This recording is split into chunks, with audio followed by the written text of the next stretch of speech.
한국 다녀온 지 얼마 안 돼가지고 아직 시차 적응 중인데 지금 이 시간이 저한테는 제일 졸린 시간입니다.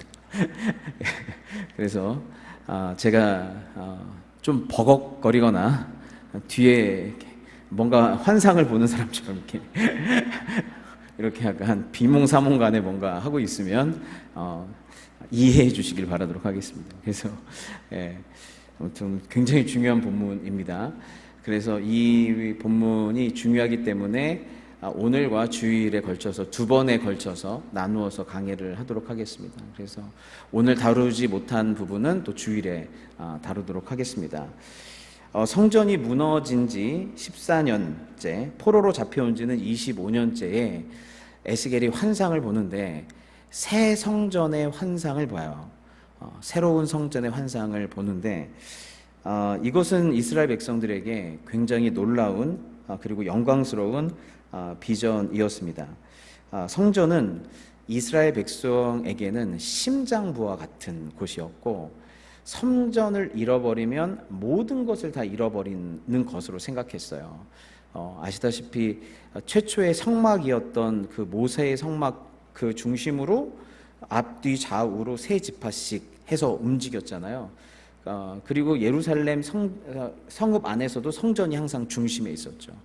그래서 이스라엘 백성들한테는 항상 성전이 중심이었고 성전이 가장 거룩한 곳이었고 성전에서부터 멀리 떨어질수록 거룩함이 떨어졌어요. 그래서 가장 중요한 게 성전이어서 성전을 잃어버리면 이스라엘은 자기의 정체성을 잃어버리고 존재 가치가 없어져 버리는 거예요. 그래서 다른 건 몰라도 이스라엘 백성한테 한 가지 건들면 안 되는 버튼이 있는데 그건 성전을 건드리는 거예요. 성전을 건들면 안 돼요. 이거는 그냥 민족적으로 역사적으로 함께 살 수가 없어요. 성전을 건들면. 근데 예수님이 대단하신 것은 예수님이 오셔서 요한복음 2장부터 성전을 정화하고 어떤 사람은 성전 파괴 사건이라고 하는데 그렇게까지 해서 성전을 뒤집어 엎어버리시는 이 역사를 하시죠. 그만큼 성전을 건들면 안 되는 거여서 에스겔 선지자가 1장에서 24장까지 본인도 바벨론의 그발 강가로 이제 끌려간 상태에서 성전이 파괴될 거다. 이스라엘 성이 무너질 거다. 그거에 대해서 계속 선포했죠. 그런데 이스라엘 백성이 그거에 대해서 귀뚱으로도 안 들었어요. 왜냐하면 성전은 안 무너져. 비록 우리가 포로로 잡혀서 이렇게 있지만 성전은 건재하잖아. 이스라엘 성은 건재하잖아. 야, 아무리 그래도 하나님이 성전에 계신데 어떻게 성전이 무너지겠냐? 그럴 수는 없다. 다시 하나님께서 우리를 회복시키실 거다. 이렇게 생각을 했던 거예요. 그런데 에스겔의 그 예언대로 33장에서 성전이 무너졌어요. 이스라엘 성이 무너졌고 성전이 불타버렸어요. 그때 이스라엘 백성이 가졌던 이 충격, 이거는 말로 할 수 없는 거예요. 이것은 마치 어떤 거냐면 하나님이 바벨론의 신에 의해서 정복당하고 죽었다라고까지 생각할 수 있는 거예요. 하나님이 성전에 계신데 어떻게 성전이 무너지지? 이것이 굉장히 신학적으로도 이들을 굉장히 힘들게 하는 거예요. 만군의 주고 언약의 하나님이고 그리고 모든 신 위에 신이신 하나님이 거하시는 성전을 바벨론이 와서 무너뜨렸다. 아시다시피 고대의 전쟁은 다 신들의 전쟁이에요. 그래서 바벨론이 이긴 게 아니라 바벨론의 신이 이스라엘의 신을 이긴 거예요. 그러니까 너무 이거는 내가 알고 있는 하나님과 너무 다른 거죠.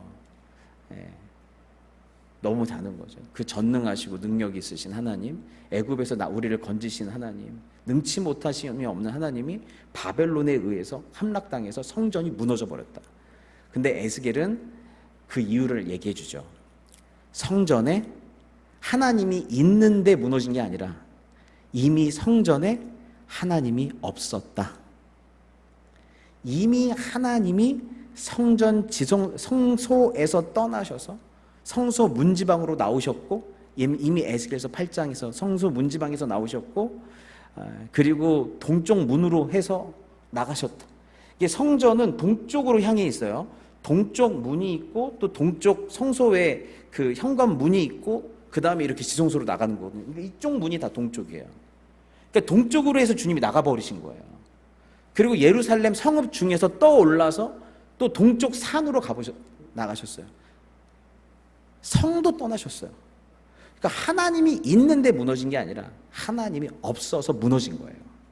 하나님이 없어서.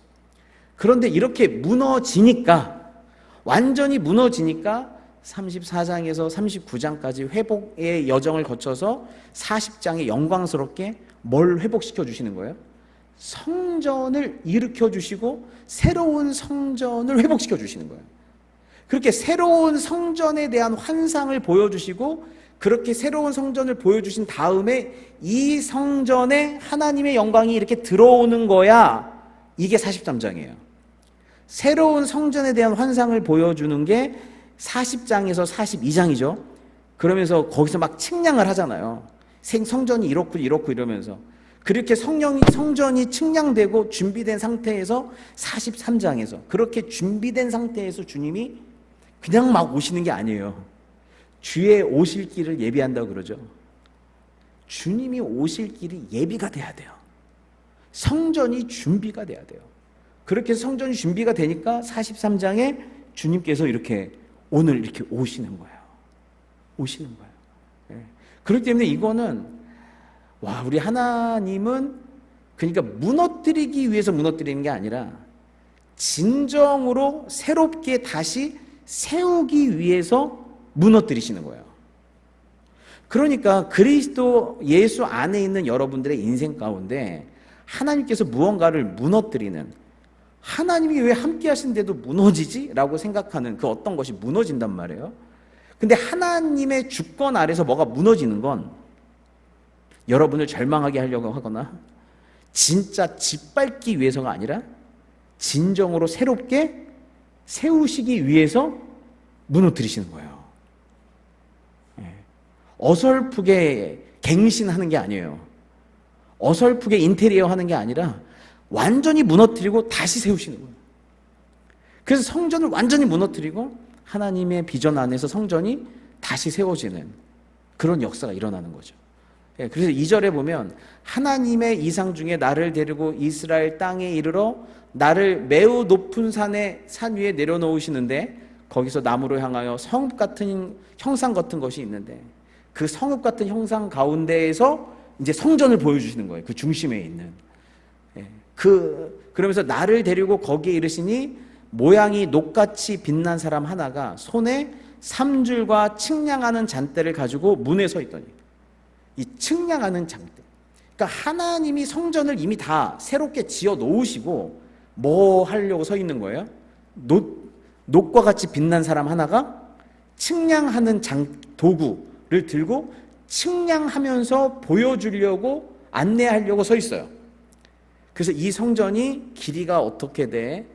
동쪽 문은 이렇고 서쪽 문이 없죠. 동쪽 문은 이렇고 남쪽 문은 이렇고 북쪽 문은 이렇고, 그러면서 그 성소의 크기는 어떻고 바깥 뜰은 어떻고 안뜰은 어떻고. 맞아요. 이렇게 안내해 주려고 딱 서 있는 거예요. 녹과 같은 사람이. 녹과 같은 사람이 이렇게 안내해 주려고. 뭐라고 그러신 거예요? 그래서 나도 알았다 이런 거예요. 그래서 서 있는 거예요. 근데 여러분, 하나님이 지으시고 만드신 걸 가지고 하나님이 측량하게 하신다는 거, 이게 중요해요. 왜냐하면 40장부터 42장이 다 측량 얘기예요.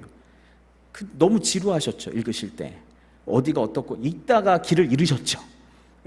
그래서 실제로 신학자들도 그거대로 모형을 만들려고 하는데 제대로 못 만들어요. 이걸 너무 어려워가지고 이게 뭐가 뭔 소리인지 몰라가지고. 그런데 이게 뭐냐면 중요해요. 어떤 사실이?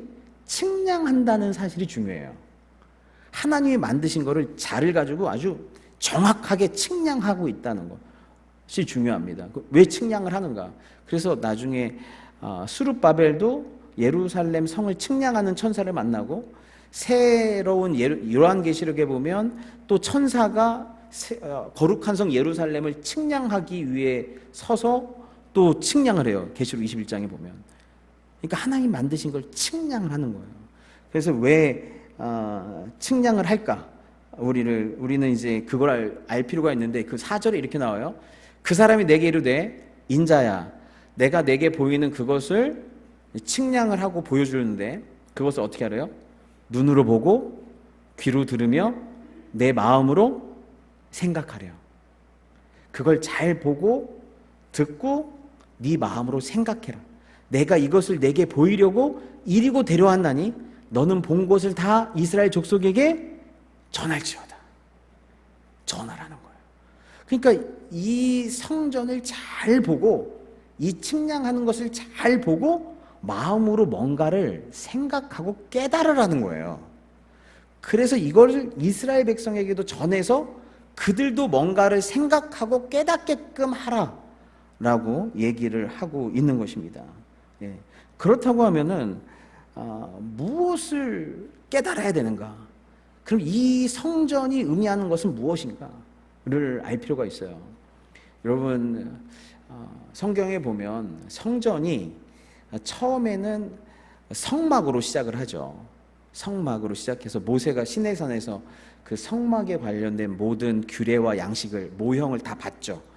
그래서 시내산에서 받은 그 성막의 양식을 갖고 성막을 만들고 솔로몬 시대에는 성막이 아니라 이제 거주하기 때문에 성전을 짓죠. 근데 그 성전을 짓는데 그 성전이 이번에 33장에서 파괴가 됐잖아요. 파괴가 된 다음에 나중에 스룹바벨에 의해서 이 이스라엘 백성들이 다시 귀환했을 때 다시 성전을 건축하죠. 근데 다시 성전을 건축했을 때 어떤 성전을 건축할까요? 1번 원래 솔로몬이 모세의 율법에 의해서 그 양식 그대로 해서 솔로몬의 성전 같은 성전을 건축한다. 1번. 2번 오늘 본 에스겔의 새로운 성전을 건축한다. 어떤 성전을 건축할까요? 포로 귀환하고 와서 1번이에요 2번이에요? 예? 뭐요? 1번 손 들어보세요. 1번. 1번이다. 1번. 예, 1번. 2번이다. 예. 그럼 안 드시는 사람 뭐예요? 안 드는 사람 뭐예요? 예. 여러분, 공교롭게도 에스겔이 보여준 이 새로운 성전의 모형은 지어지질 않아요. 지어지질 않아요. 원래 그 모세의 율법대로 그 규정대로 그 솔로몬의 성전 같은 성전이 다시 지어지는 거예요. 그럼 우리가 그러면은 그럼 왜 이렇게 안 지었을까요? 이렇게 안 지었을까요? 왜냐하면 여기에 이렇게 지으라는 말이 없어요. 이렇게 지으란 말이 없어요. 그리고 이 성전은 어떤 성전이냐면 이 땅의 성전이 아니라 완성된 천상의 하나님이 완전히 만들어내시는 완성된 천상의 어떤 우주적 종말론적인 어떤 천상의 어떤 성전으로서의 모형이에요. 그렇기 때문에 이렇게 지지 않고 모세의 율법대로 져요. 원래대로. 그래서 이 모형은 그러니까 이 모형은 눈으로 보이는 이런 성전보다 더 완벽하고 온전하고 그리고 더 아름답고 거룩한 성전이다. 그리고 종말에 우리가 이룰 수 있는 그런 성전의 모형이다라는 것을 알 수가 있어요. 이 성전이. 그래서 이 성전을 보면서 어떤 걸 깨달아야 돼요? 그래서 여러분 중에 40장에서 42장의 말씀을 열심히 묵상해서 뭔가를 깨닫기를 간절히 바라는데 어떤 걸 깨달아야 되냐면 이 성전을 딱 보고 하나님이 지으신 이 아름다운 성전을 딱 보고 10절에 같이 한번 읽겠습니다. 시작. 인자야 너는 이 성전을 이스라엘 족속에게 보여서 그들이 자기의 죄악을 부끄러워하고 그 형상을 측량하게 하라. 이렇게 돼 있어요. 그 성전을 보고 무엇을 느끼게 하래요? 부끄러움을 느끼게 하래요.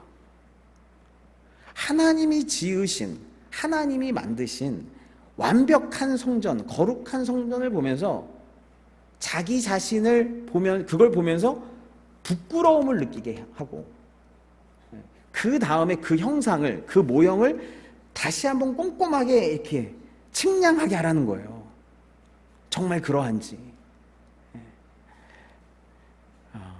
그러니까 여기에서 이게 보여주고 있어요. 그 성전이 얼마나 완벽해요. 근데 그 완벽한 성전을 보면서 왜 나는 하나님 앞에서 온전하지 않지? 아름다운 성전을 보면서 왜 나는 하나님 앞에서 아름답지 못하지? 기능 하나하나가 살아있는 성전을 보면서 왜 나는 신실하고 충성되지 못하지? 조화로운 모습을 보면서 왜 나는 전체와 함께 조화롭지 못하지? 거룩한 모습을 보면서 왜 나는 거룩하지 못하지? 빛나는 모습을 보면서 왜 나는 빛이 나지 않지? 그 성전을 보면서 부끄러워하라는 거예요. 부끄러워. 그러면 안 보고 싶을 수도 있죠. 계속 나를 부끄럽게 하니까. 그런데 눈을 부릅뜨고 계속 부끄러움을 느낀 상태에서 측량까지 해. 하나하나 측량까지 하라는 거예요.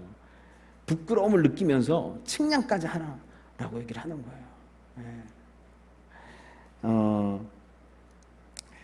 그래서 이 말씀은 그 거룩하고 아름다운 성전을 바라보면서 나를 견주어 봐라. 그리고 나서 그것이 또한 얼마나 아름답고 완벽하고 거룩하고 조화로운지를 계속 째려봐라 라고 얘기를 하고 있어요. 그래서 여기에서 성전을 보면서 부끄러움을 느끼고 그 성전, 완벽한 성전을 향해서 그 성전을 계속 측량해라, 계속 면밀히 바라보라라고 하는 이 구절 속에서 우리는 누구를 떠올릴 수밖에 없냐면 우리 주 예수 그리스도를 떠올릴 수밖에 없어요. 왜냐하면 모세의 성막, 그 다음에 솔로몬의 성전, 심지어 에스겔의 완성된 성전의 모습까지도 누구를 모형하고 있는 거예요? 누구를 반사해서 보여주고 있는 거예요? 성전 대신 예수 그리스도를 반사해서 보여주고 있는 거예요. 왜냐하면 예수님이 스스로 내가 성전이다라고 그러셨어요. 예수님이 스스로. 그래서 여기 요한복음의 2장에 보면 예수께서 대답하여 이르시되 너희가 이 성전을 헐라 내가 사흘 동안에 일으키리라. 그러나 예수는 성전된 자기 육체를 가리켜 말씀하는 것이라. 예수님이 죽으시는 게 그 거룩한 성전이 무너지는 거라고 얘기하고 있는 거예요. 예수님의 육체가. 그래서 성 안에서 내가 그리고 이건 요한계시록 말씀인데요. 요한계시록 지금 같이 들어가 있는데 요한계시록의 21장인가요? 21장인가요? 22장인가요? 21장 같은데 성 안에서 내가 성전을 보지 못하였으니 이는 주 하나님 곧 전능하신 이와 그 어린 양이 그 성전이십니다. 계시록에 새하늘과 새 땅, 그 땅에는 뭐가 없대요? 성전이 없대요. 건물로서의 성전이 없대요. 왜냐하면 누가 성전이에요? 하나님과 어린 양이 성전이라는 거예요. 그러니까 예수님이 성전이다 라고 했을 때 주님이 우리에게 무엇을 보여주시겠다는 거예요? 성전 대신 예수 그리스도, 하나님의 완전하심과 거룩하심과 영광스러움과 사랑스러우심을 모두 담은 예수 그리스도를 내가 너희들한테 보여줄 건데 너는 그 예수 그리스도를 보고 뭘 느껴라? 부끄러움을 느껴라. 이게 주님의 뜻이에요. 부끄러움을 느끼고 그리고 그 형상을 측량해라. 세세히 그분의 말씀, 그분이 어떤 분이신가, 그 성전의 속, 안, 바깥들까지 다 측량했던 것처럼 세세하게 예수님은 누구시고 예수님은 어떤 말씀을 하시고 예수님의 성품은 무엇이고 예수님은 왜 이런 행동을 하시고 그 하나, 예수님은 어떻게 관계를 맺으시고 그 하나하나를 다 측량하라는 거예요. 그러니까 주 예수 그리스도를 깊이 바라보라는 거예요. 깊이 바라보라는 거예요. 이것이 주님이 우리에게 성전된 이 성전 환상을 통해서 우리에게 주시려고 하는 메시지의 핵심이에요. 그분을 바라보셔야 돼요. 그래서 부끄러움을 느끼셔야 돼요. 그래서 오늘 특별히 제가 좀 강조하고 싶은 것 중에 하나가 뭐냐면 여러분 좀 부끄러움을 좀 느끼셔야 돼요. 어느샌가 기독교가 너무 위로의 종교가 됐어요. 근데 기독교는 처음 복음이 선포됐을 때 사람들이 복음을 듣고 다 어땠대요? 마음에 찔려서 견딜 수가 없어서 무슨 말이 터져 나왔어요? 베드로 그럼 우리가 어찌할꼬? 우리가 예수를 십자가에 못 박았는데, 내가 예수를 십자가에 못 박았는데, 나 때문에 예수님이 죽었는데, 그 아름다우시고 영광스러운 주님을 내가 못 박아 죽였는데 그럼 우리 어떻게 해야 되냐? 부끄러움을 느끼기 시작한 거예요. 근데 이 부끄러움이 신앙생활에 있어서 얼마나 중요한지 몰라요. 여러분, 예수님 당시 시대에서는요, 부끄러움은 종들이 느끼는, 아니면 패배자가 느끼는 감정이었어요. 그래서 부끄러움을 느낀다, 수치를 느낀다는 건 반드시 복수해야 된다, 막 이런 거였어요. 근데 성경은 뭐냐면 부끄러움이 유익하다라고 얘기를 하고 있어요. 고린도후서 7장 말씀해 보면 바울이 고린도 교회에다 편지를 써요. 근데 편지를 쓰는데 좀 고린도 교인들한테 부끄러움을 느끼게 하는 편지를 쓴 거예요. 그 편지 내용이 뭔지는 아직도 몰라요. 근데 그 편지 내용을 쓰고 나서 고린도 교회인들이 너무 낙심해 있으니까 바울이 그들을 부끄럽게 한 거를 후회를 해요. 아, 내가 괜히 너무 패부를 찔렀다. 너무 너희를 부끄럽게 하고 낯뜨겁게 했다. 그런데 그래서 너희가 낙심한 걸 보니까 내가 좀 후회스럽다 라고까지 했어요. 그렇게 했는데 나중에 이걸 바꿔요. 왜냐면 잠깐 너희가 그것 때문에 낙심하더니 다시 어떻게 해요? 그걸로 인해서 회개에 이르는 열매를 맺더라는 거예요.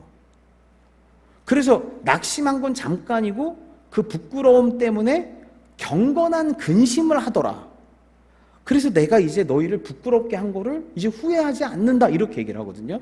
고린도후서 말씀 보면 그러면서 이렇게 얘기해요. 10절에 하나님의 뜻대로 하는 근심이 정말 유익하더라. 내가 너희를 부끄럽게 했더니 하나님의 뜻대로 근심을 하더라는 거예요. 그랬더니 이것은 후회할 것이 없는 구원에 이르는 회개를 이루는 것이요, 세상 근심은 사망을 이루는 것이래요. 하나님의 뜻대로 예수 그리스도를 통해 그분의 성품과 아름다우심과 행동 안에서 예수 그리스도의 십자가를 보면서, 그 사랑을 보면서 우리가 부끄러움을 느꼈더니, 주님, 왜 제 안에 이런 사랑이 없습니까? 왜 저는 이런 순종이 없습니까? 왜 저는 이런 거룩함이 없습니까? 왜 저는 이런 열심이 없습니까? 왜 저는 이런 예수님과 같은 순전함이 없습니까? 왜 저는 예수님처럼 푹 못 잡니까? 이런 것까지, 이런 것까지 하나하나를 근심을 했더니 어떻게 해요? 후회할 것이 없는 구원에 이르는 회개를 이루는데 세상 근심은 사망을 이룬다는 거예요. 보라, 하나님의 뜻대로 하게 된 이 근심이, 우리가 부끄러워서 하나님 앞에서 이 죄악으로 말미암아 부끄러워했더니 하나님의 뜻대로 근심하게 됐더니 어떻게 돼요?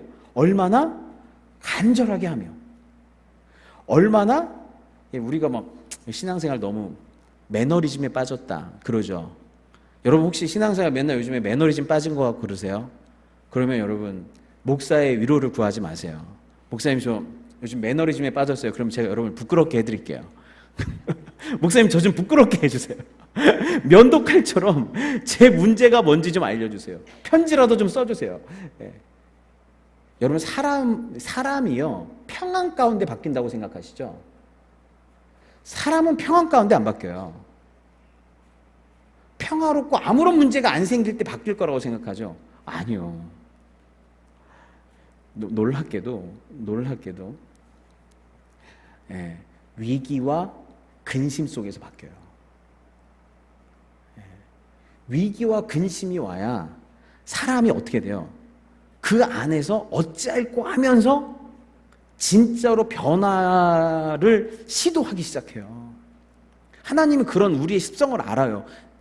인간은 평안할 때 안 바뀐다는 걸 알아요. 그래서 고난이 함께 오는 거예요. 고난 가운데 주님의 음성이 있는 거예요.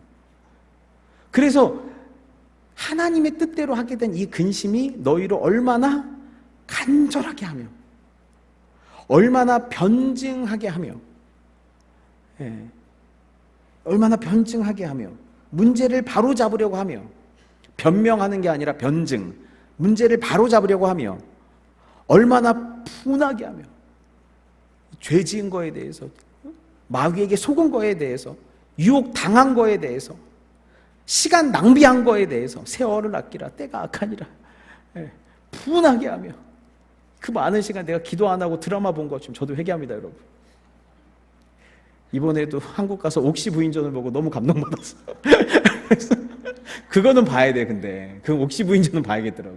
완전히 복음이에요, 복음. 아무튼 그게 얼마나 분하게 하면, 내가 하나님 앞에서 또 영혼을 위해서, 또 내 영혼의 성숙을 위해서 써야 될 그 시간을 쓸데없는 걱정하고, 쓸데없는 간섭하고, 쓸데없는데 에너지 낭비하고, 돈도 적당히 벌어야지 엄청 벌려고 막.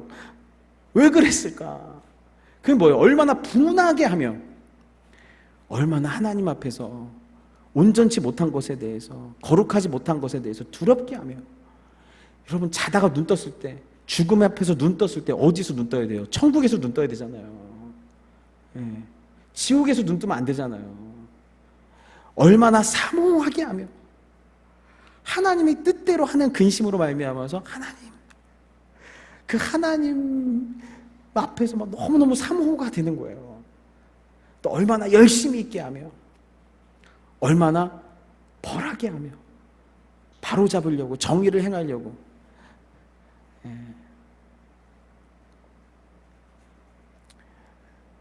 그래서 하나님의 뜻대로 하는 이 근심, 하나님 앞에서 느끼는 이 부끄러움, 이것은 마치 이렇게 우리를 인도할 수밖에 없는 것입니다. 그래서 이 시대에 정말 필요한 것은 경건한 부끄러움을 느끼는 거예요. 예수 그리스도 앞에서 그분의 완전하심과 거룩하심, 그리고 그분의 영광스러움과 비교하여 하나님의 뜻대로 근심하는 거예요. 그래서 여러분, 우리는 세상에서 한 분과 비교되기 위해서 태어났어요. 예수 그리스도가 여러분의 비교의 대상이에요.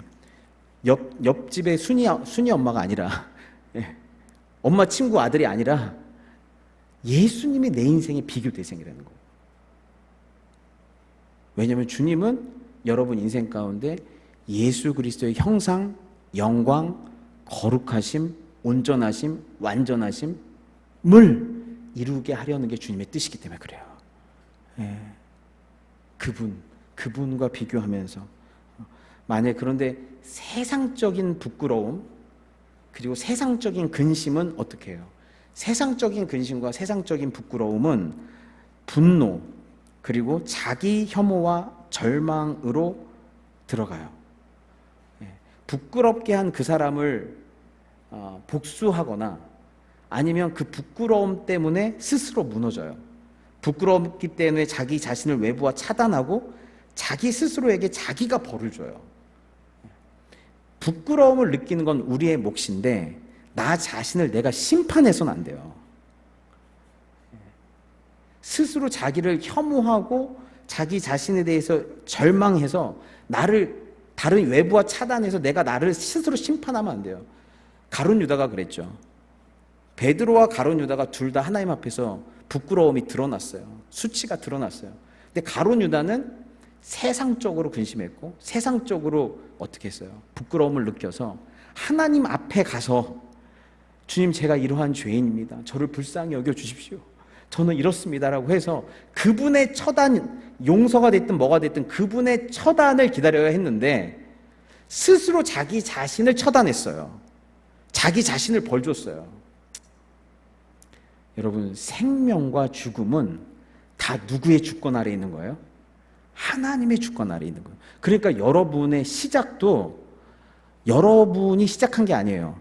그럼 끝도 여러분이 죽고 싶다고 죽는 것도 아니고, 여러분이 그래 죽을 날도 내가 결정할 거야, 내 인생의 주권은 나한테 있어, 그렇게 해서 스스로 절대 자살해서는 안 돼요. 이건 완전한 신성모독이에요. 시작과 끝이, 생명과 죽음이 하나님의 시간표 안에서 하나님의 주권 아래에 있어요. 그래서 하나님의 시간표가 됐을 때 하나님이 데려가시는 거예요. 그때까지 생명, 살라는 명령을 최선을 다해서 하시는 거예요. 최선을 다해서. 예. 그래서 우리는 그런 거죠. 하나님 앞에서 계속 부끄러움을 느끼면서 주님 앞에서 회개하면서, 하지만 심판은 내가 나한테 하는 게 아니에요. 타인에 대한 심판도 마찬가지고 나 자신에 대한 심판도 마찬가지예요. 주님께 맡기는 거예요. 예. 그렇게 했을 때 베드로가 주님 앞에서 부끄러움을 느끼고 세상 주님 앞에서 근심했을 때 주님이 베드로를 용서하시고 회복시키시고 새로운 소명을 주시는 것처럼 주님 앞에서 부끄러움을 느낄 수 있는 저와 여러분이 되시기 바랍니다. 특별히 주님 앞에서 부끄러움을 느껴야 될 것 중에 하나가 뭐냐면, 오늘 말씀해 보면 그 사람이 내 곁에 서 있는데 나는 성전에서 들려오는 소리를 들었다. 나는 말하는 소리를 들었다. 사람아, 이곳은 내 보좌가 있는 곳, 내가 발을 딛는 곳, 내가 여기 이스라엘 자손과 더불어 영원히 살 곳이다. 이렇게 돼 있어요. 하나님이 이 성전에 대해서 뭐라고 얘기하신 거예요? 이곳은 내 보좌가 있는 곳, 내가 발을 딛는 곳, 그리고 내가 여기 이스라엘 자손과 더불어 영원히 사는 곳, 이것이 성전이라는 거예요. 그러니까 성전에는 반드시 뭐가 있어야 돼요? 보좌가 있어야 돼요. 주님과 함께 거할 때 주님이 계신 곳에는 반드시 뭐가 있어요? 보좌가 있어요. 그래서 그룹 위에서 주님이 그룹들 천사들 위에 있을 때에도 에스겔서에 보면 그 그룹들 위에 보좌 같은 것들이 보이더라, 이렇게 돼 있거든요. 그러니까 주님이 어딘가에 임재하시려면 거기는 반드시 뭐가 있어야 돼요? 보좌가 있어야 돼요. 스론이 있어야 돼요. 보좌가 있다는 건 주님이 왕이시고 주인이시고 통치하신다는 거예요. 예. 그래서 우리가 가장 부끄러움을 느껴야 될 것 중에 하나가 뭐냐면, 내가 주님을 믿는다고 하면서 내가 내 인생의 주인 노릇하고 왕 노릇하는 것, 제일 크게 부끄러움을 느끼고 회개해야 돼요. 주님의 보좌가 여러분 인생에, 여러분 가정에, 우리 교회에 든든히 서 있기를 바랍니다. 성전은 주님의 보좌가 있어야 되고 주님의 발이 딛는 곳, 주님이 마음껏 역사하시는 곳이어야 돼요. 모든 곳에 주님이 마음껏 발을 디뎌 역사하셔야 돼요. 그런데 여기 성전의 지성소에서만 계세요. 주님, 다른 데에 나오지 마세요. 이게 아니라 주님을 거하신다면 여러분 인생의 모든 영역에 주님께서 거하시고 역사하셔야 돼요. 발을 디디셔야 돼요. 어떤 한 영역에만 주님이 있는 게 아니에요. 주일날에만, 교회에만, 거룩한 시간에만 주님이 딱 갇혀 있어서는 안 돼요. 주님이 중심이셔서 여러분이 밥을 먹을 때든 일할 때든 게임을 뭘 할 때든 주님이 중심이셔서 모든 영역에 주님이 발을 딛고 계셔야 돼요. 그리고 주님이 더불어 사는, 주님과 친밀한 교제를 이루는 곳, 그것이 성전이다. 그러니까 우리가 주님을 믿는다고 하면서도 주님의 보좌가 온전히 서 있지 않고 주님이 발 디딜 틈이 없고 주님과 더불어 사는 친밀함이 없다면 거기에 대해서 가장 부끄러움을 느껴야 돼요. 근데 우리 예수님은 어떤 분이세요? 그분이 하나님이시지만 아버지가 말하는 대로, 주님이 시키는 대로만 난 한다고 그랬어요. 우리 예수님 안에서는 뭐예요? 하나님이 중심이신 거예요. 하나님의 보좌가 있는 거예요. 하나님이 마음껏 역사하시는 거예요. 그리고 늘 주님과 깊이 아버지와 아들로서 교제하시는 거예요. 그래서 우리 예수님을 바라볼 때 우리가 뭘 특별히 바라봐야 돼요? 예수님과 하나님 아버지의 관계. 예수님과 하나님 아버지의 관계. 저도 보니까 이게 나이가 드니까 사람을 볼 때 그 사람만 보질 않아요. 옛날에는 사람을 볼 때 그 사람만 봤는데 그 사람의 주변 관계를 봐요. 이 사람이 부모랑 어떻게 지내나? 이 사람이 형제랑 어떻게 지내나? 이 사람이 교인들과 어떻게 지내나? 근데 어떤 사람은 겉으로는 너무너무 아름다운데 이 사람이 교인들과 지내는 모습을 보면은 아름다울 수가 있죠. 아름다운데 아름다울 수 있죠. 이 사람이 부모님과 지내는 모습을 보면 아름다울 수 있죠. 이 사람이 다른 사람과 지내는 모습은 아름다울 수 있죠. 그러니까 관계가 어떠냐에 따라서 이 호감도가 완전히 별로 겉으로 볼 때는 호감이 없어 보이는데도 이분이 가족과 관계하고 자녀와 관계하고 교인들과 관계하는 것을 보면서 너무너무 아름다운 거예요. 관계가 아름다운 거예요. 그래서 여러분, 우리가 주님을 볼 때 우리 예수님이 어떻게 하나님과 관계하시는가? 우리 예수님이 어떻게 죄인들과 관계하시는가? 우리 예수님이 어떻게 지극히 작은 나와 같은 사람과 관계하시는가? 그걸 보면서 내가 주님의 관계 그를 측량하면서 주님, 저도 그렇게 아름다운 관계 가운데 있었으면 좋겠습니다 라고 고백을 하게 되는 것이죠. 그렇게 고백을 하게 되는 것입니다. 그러면서 그래서 이스라엘 자손이 그리고 마지막 11절에 이것까지 하면 또 길어져요. 이거 다음에 할게요. 다음에 하겠습니다. 하겠는데 오늘 제가 무슨 얘기했죠? 또 까먹으시면 안 돼요. 저처럼 같이 비몽사몽 하면 안 돼요. 제가 왜 성전을 측량하게 하셨는가? 그 성전을 측량하게 하셨는가? 그 성전을 통해서 우리를 부끄럽게 하시려고 그 아름다움, 완전함, 거룩한 영광스러움을 보며 하나님 거기에 미치지 못한 나를 보면서 부끄럽게 하십니다. 하지만 그 예수 그리스도, 성전된 예수 그리스도를 바라보면서 그 예수님을 계속 측량하면서 예수님을 계속 바라보게 될 때, 우리 주님께서 우리를 부끄러움에 머물게 하지 않으시고 그 아름다움에, 완전하심에, 영광스러움에 동참하게 하실 줄을 믿습니다. 같이 기도하겠습니다.